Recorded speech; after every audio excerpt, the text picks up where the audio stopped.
भावनात्मक रूप से कमजोर आदमी का लोग हमेशा फायदा उठाते रहते हैं। हम सब ने देखा होगा अपने आसपास जो भी इंसान नरम दिल का होता है, यानी कि भावनात्मक रूप से करुणावान होता है, वह अपनी करुणा बस दूसरों की सहायता तो कर देता है, लेकिन बदले में उसे हमेशा धोखा ही मिलता है। तो क्या एक इंसान को भावनात्मक नहीं होना चाहिए?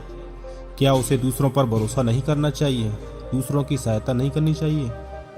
क्या करुणावान संवेदनशील होना कोई गुनाह है, कोई गलती है? पाया तो यह जाता है कि संवेदनशील आदमी दिल का अच्छा होता है, दूसरों की सहायता करता है, दूसरों का ख्याल रखता है, दूसरों से प्रेम करता है।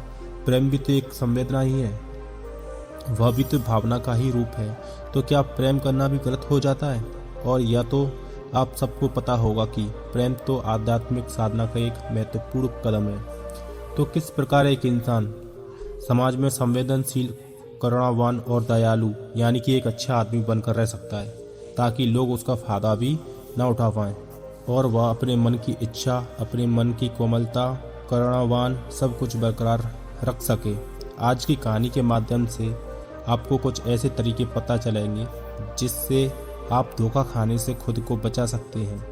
तो दोस्तों, वीडियो को शुरू करने से पहले प्लीज़ चैनल को सब्सक्राइब करें और वीडियो को लाइक करना ना भूलें। तो चलिए वीडियो शुरू करते हैं। एक बार एक युवा लड़का जंगल के पेड़ों पर मुक्के मार रहा था। वह बड़े जोर जोर से मुक्का मार रहा था। वह अपने मन का गुस्सा निकालने की कोशिश कर रहा था। शायद उसको किसी ने धोखा दिया हो या उसके साथ कुछ बहुत बुरा हुआ हो, जिससे वह बहुत परेशान था। उसे कहीं भी शांति नहीं मिल रही थी। वह लगातार उस पेड़ पर मुक्के मार रहा था, जिससे उसकी उंगलियां लहूलुहान हो चुकी थी। उसी जंगल में एक शीतल पानी का झरना था। वहां पर एक बिच्छू रोज संध्या समय स्नान करने आया करते थे। यह उनका नित्य का नियम था। आज जब वह बिच्छू इस रास्ते से स्नान करने के लिए उस जंगल में आया तो उसने उस लड़के की हालत देखी। वह जोर जोर से चीख रहा था, रो रहा था और लगातार मुक्के मारे जा रहा था। उस लड़के के आसपास भी कोई मौजूद नहीं था। इससे उस बिच्छू को उस युवक की चिंता होने लगी। उसने सोचा कि कहीं मैं इसे ऐसे ही छोड़ दूंगा तो कहीं यह आत्महत्या न कर ले। तो ऐसे विचार आने के बाद भी बिच्छू ने कुछ नहीं बोला और वह लगातार उस युवक की तरफ देखे जा रहा था। बिच्छू एकदम चुपचाप खड़ा हुआ था। उसने उस युवक से कुछ भी नहीं बोला, कुछ भी नहीं कहा, बस वह उसको लगातार देखता रहा। कुछ देर तक तो उस युवक ने उस बिच्छू को नज़रअंदाज किया, लेकिन कुछ देर बाद उसे अजीब सा लगा। उसने सोचा कि ना तो यह मुझे रोक रहा है और ना ही कुछ कह रहा है, देखते ही जा रहा है। इसका क्या मतलब है? बड़ा अजीब आदमी है। ऐसे ही विचार उस लड़के के मन में उठने लगे। जब कुछ देर बाद भी वह बिच्छू कुछ नहीं बोला तो लड़के ने अचानक से उससे पूछा कि महाशय, आप अपने रास्ते क्यों नहीं चल जाते? आपको क्या मतलब? आप खड़े हुए मुझे देख क्यों रहे हैं? बिच्छू ने बड़े शांत स्वर में कहा कि मैं तुम्हें रोक नहीं रहा हूँ, तुमसे कुछ कह नहीं रहा हूँ। तुम्हें क्या परेशानी है? मेरी ही तरह या पेड़ पौधे या पक्षी या सब तो तुम्हें देख ही रहे हैं। जब इनसे तुम्हें कोई परेशानी नहीं है तो मुझसे क्यों परेशानी है? यह सुनकर वह लड़का जोर से चीख कर बोला कि मुझे सबसे परेशानी है, मैं सबसे नफरत करता हूँ। यहाँ सब धोखेबाज गद्दार होते हैं, कोई किसी का नहीं होता इस दुनिया में। और इस तरह बोलते बोलते वह फूट फूट कर रोने लगा। वह रोए जा रहा था और बिच्छू को उसे देखे जा रहे थे। उसे चुप करने की कोशिश भी नहीं कर रहा था। यह बात तो उस लड़के को और ज़्यादा अजीब लगी। अब रोना छोड़कर उस लड़के ने सीधे खड़े होकर उस बिच्छू से कहा, बड़े अजीब आदमी हो आप। आपके सामने कोई इंसान रो रहा है, दुखी या परेशान है, और आप उसे चुप भी नहीं करा सकते? आपके मन में बिल्कुल भी संवेदना नहीं है। बड़े अजीब और कठोर हृदय साधु हैं। आपको अपने साधु होने पर खेद होना चाहिए। ऐसे ही ना जाने क्या उल्टी सीधी बातें वह युवक उस बिच्छू को सुनाने लगा। बाद में जब युवक की सारी भड़ास निकल चुकी थी, तब बिच्छू ने बड़े ही शांत स्वर में कहा कि आज मैं तुम्हें कंधा दे सकता हूँ, तुम्हारे आंसू पोंछ सकता हूँ, लेकिन इससे तुम्हारी समस्या का समाधान नहीं होगा।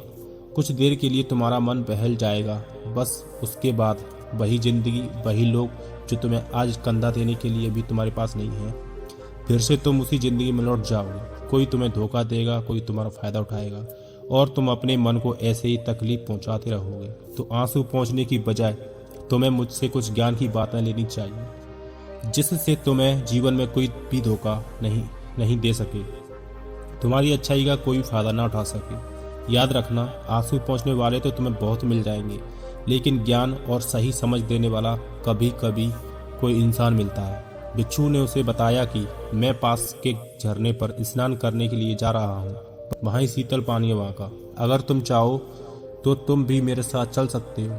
यहाँ पर अकेले परेशान होने से अच्छा है कि तुम झरने के शीतल पानी में स्नान करो, जिससे तुम्हारा दिमाग, तुम्हारा मन, मस्तिष्क और तुम्हारा शरीर सब कुछ पवित्र हो जाए। यह सुनकर वह लड़का उस बिच्छू के पीछे पीछे चला गया। जंगल के बीचों बीच रास्ता झरने की तरफ जा रहा था। जंगल में सन्नाटा छाया हुआ था। उनके पैरों तले सूखे पत्तों की चिरमराने की आवाज पूरे जंगल में गूंज रही थी। आज पूर्णिमा की रात थी और आसमान में चांद अपनी रोशनी उस जंगल में फेंक रहा था। उस रोशनी में दोनों झरने की तरफ बढ़ते चले जा रहे थे। रास्ते में चलते चलते उस युवक ने उस बिच्छू से कहा कि महात्मा, आपकी जिंदगी मस्त है, आपको किसी चीज की कोई परेशानी नहीं है। आपको पता है कि दुनिया में कैसे कैसे लोग बसते हैं, कितने धोखेबाज, कितने मक्कार, और सबसे बड़ी बात, अपने लोग ही धोखा देते हैं। जिनसे हम प्रेम करते हैं, जिनको अपना मानते हैं, जब उन्हीं से धोखा मिलता है तो कैसा महसूस होता है। कभी कभी तो लगता है कि भोले और दयालु लोगों के लिए यह दुनिया बनी नहीं है। यह धोखेबाजों के लिए, मक्कारों के लिए। वही यहाँ पर फलते फूलते हैं, वही आनंद से जीते हैं, और हमारे जैसे लोग जो दूसरों की सहायता करते हैं, दूसरों को अपना मानते हैं, वह हमेशा जीवन भर दुख में रहते हैं। यही जीवन की सत्यता है और यही संसार है जिसमें हमें रोज घुट घुट कर मरना पड़ता है। आपने सही किया, ऐसी जिंदगी को त्याग दिया, पीछे छोड़ दिया। अब बस मन में मस्त, किसी से कोई परेशानी नहीं, किसी की कोई चिंता नहीं। मैं भी सोचता हूँ कि मैं भी संन्यास ले लूँ, छोड़ दूँ इस दुनिया को। यह सुनकर उस बिच्छू ने कहा कि तुम्हें क्या लगता है, सन्यासी जीवन बहुत आसान होता है? बिच्छू ने बड़े शांत स्वर में कहा कि तुम्हें 2 वक्त की रोटी तो शांति से मिल जाती है, हमें तो कभी कभी वह भी नसीब नहीं होती। अगर भिक्षा मिल जाती है तो हम खा लेते हैं, वरना हमें भूखे ही सोना पड़ता है। यही सन्यासी जीवन है। हमें हमेशा नीचे सोना पड़ता है, सिर्फ एक लंगोट में रहना पड़ता है, चाहे कैसा भी मौसम क्यों ना हो। यह सब तुम्हें आसान लगता है तो तुम भी सन्यासी बन जाओ। युवक ने कहा कि आप कहते तो ठीक हैं, संघर्ष तो दोनों तरफ है, सांसारिक जीवन में भी और सन्यासी जीवन में भी। वैसे सांसारिक जीवन में भी अच्छा है, लेकिन तब तक जब तक घर परिवार में सुख शांति बनी रहे, हमें धोखा ना मिले, हमारे लोग हमारा फायदा ना उठाएं, हमसे झूठ ना बोलें, हमें धोखा ना दें, तब तो जीने का आनंद होता है, वरना तो जीवन नरक हो जाता है। बिच्छू ने कहा कि देखो, संन्यास अपने मन से लिया जाता है। जब हमारा मन कहता है कि हमें संन्यास के मार्ग पर सफलता हासिल करनी है, आगे बढ़ना है, तो वही सन्यासी जीवन सफल हो पाता है। लेकिन तुम अपने घर से परेशान होकर, दूसरे लोगों से परेशान होकर सन्यासी बनना चाहते हो, तो तुम्हारा सन्यासी जीवन कभी सफल नहीं होगा।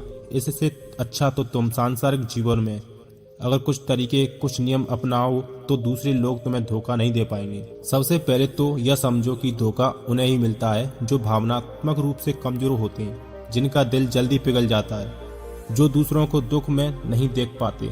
ऐसे लोगों के साथ धोखे होने की संभावना ज्यादा होती है, क्योंकि कोई भी आदमी अपनी परेशानी बताकर, अपने को दुख में बताकर तुम्हारा फायदा उठा सकता है। क्या पता वह झूठ बोल रहा हो, वह दुखी होने का नाटक कर रहा हो, लेकिन आपको तो सच ही लगेगा। और उसके बाद कुछ समय बाद आपको पता चलता है कि आपके साथ धोखा हुआ, और उसके बाद आपका मन अंदर से टूट जाता है। इसलिए सबसे पहली बात ध्यान रखना कि किसी भी व्यक्ति को यह एहसास मत होने दो कि तुम भावनात्मक रूप से कमजोर हो, अंदर से तुम्हारा दिल नरम है। अगर उन्हें यह कमजोरी आपकी पता चल गई तो वह कोई ना कोई चाल चलकर आपका फायदा उठाने की जरूर सोचेगा। चाहे आप अंदर से संवेदनशील हों, दूसरों की मदद करने वाले हों, लेकिन किसी को एहसास मत होने दो, ऊपर से कठोर बने रहो। जब लोगों को लगेगा कि इससे कुछ बोलने का फायदा ही नहीं, यह आदमी कठोर है, यह नहीं पिघलेगा, तो खुद ब खुद वह लोग जो झूठे हैं, जो मक्कार हैं, वह आपके पास आएंगे ही नहीं। वो उन्हें चुनेंगे जो उनके आसान शिकार होंगे। दूसरी बात समझने की यह है कि हम बहुत जल्दी दूसरों पर विश्वास कर लेते हैं, और हमारी जल्दी विश्वास करने की आदत ही हमें हानि पहुंचाती है। 2 दिन तुम्हें किसी से मिले हुए नहीं होते और तुम एक दूसरे के हो जाते हो, एक दूसरे पर भरोसा करने लग जाते हो और यही भरोसा तीसरे दिन टूट भी जाता है और फिर तुम्हें धोखा मिलता है। फिर तुम परेशान होते हो। इसलिए समय दो। किसी भी चीज को, किसी भी रिश्ते को आगे बढ़ाने के लिए समय की जरूरत होती है। समय के साथ तुम्हें सामने वाले इंसान की अच्छाई और बुराई पता चलने लगती है। तब तुम्हें पूर्ण रूप में पता चलता है कि इंसान वास्तव में कैसा है, अच्छा है या बुरा, और वह कुछ समय देने के बाद ही होता है। इसलिए जल्दी किसी पर विश्वास मत करो। अगली पहचान या अगला नियम या अगला तरीका समझने के लिए तुम्हें ऐसे लोगों को समझना होगा जो दूसरों की चापलूसी करते रहते हैं। कुछ लोगों की आदत होती है चापलूसी करने की।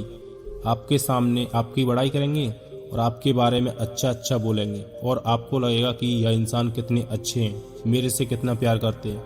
लेकिन वास्तव में उनकी यह चापलूसी एक जाल होती है ताकि वह आपका दिल जीत सके। और उनको चापलूसी करने का मौका तभी मिलता है जब आप दिखावा करते हैं। अगर आप उनकी चापलूसी से प्रभावित ही नहीं होंगे तो कुछ समय बाद वह चापलूसी करना बंद कर देंगे। इसलिए किसी के सामने दिखावा मत करो, वरना तो आप आकर्षण के केंद्र बन जाते हो। लोगों को लगता है कि शायद इसके पास बहुत धन संपदा है, इसलिए इतना दिखावा कर रहा है, और इसी वजह से जो लोग आपका फायदा उठाना चाहेंगे वह आपके करीब आने की कोशिश करेंगे, आपकी चापलूसी करने की कोशिश करेंगे। अगला नियम बताते हुए भिक्षुक वृक्षों के झरने की तरफ इशारा किया। वो झरने के पास पहुंच चुके थे। युवक को भी एहसास हो गया था क्योंकि वहां पर ठंडी ठंडी हवा चल रही थी। ढलान की तरफ जाते हुए भिक्षु ने कहा कि सांसारिक जीवन में एक बात समझने की यह होती है कि हम जिसकी सहायता कर रहे हैं, चाहे किसी भी रूप में, धन से, शारीरिक रूप से, आज जिस भी अवस्था हम किसी की सहायता कर रहे हैं, तो हमें यह ख्याल रखना चाहिए कि सामने वाला वापस कभी भविष्य में हमारी सहायता करने योग्य भी है कि नहीं। अगर किसी को पैसा उधार दे रहे हैं तो यह समझो कि उसके पास आपका कोई साधन है कि नहीं। कल भविष्य में वह तुम्हें वापस कर पाएगा कि नहीं। अगर वह नहीं करेगा तो तुम्हें तकलीफ होगी, तुम्हें दुख होगा। वैसे तो इंसान करुणावश भिखारियों को भी भीख देता है, लेकिन वह गलत नहीं है, क्योंकि जो भी पैसा अपने सामने वाले को दिया है उससे आपके ऊपर कोई ज्यादा प्रभाव नहीं पड़ेगा। अगर वह आपको वापस भी नहीं लौटा पाएगा तो किसी ऐसे इंसान प्रभाव नहीं पड़ेगा। अगर वह आपको वापस भी नहीं लौटा पाया तो किसी ऐसे इंसान को अगर पैसा देना हो जो भविष्य में कभी वापस नहीं लौटा पाएगा, तो उतना ही देना जिससे तुम्हारे ऊपर ज़्यादा दबाव ना बने। अगर वह वापस भी ना लौटा पाए तो तुम्हें ज़्यादा दुख ना हो। अब तक वह दोनों झरने पर पहुंच चुके थे। दोनों ने अपने कपड़े उतारे और उस झरने के शीतल पानी में कूद पड़े।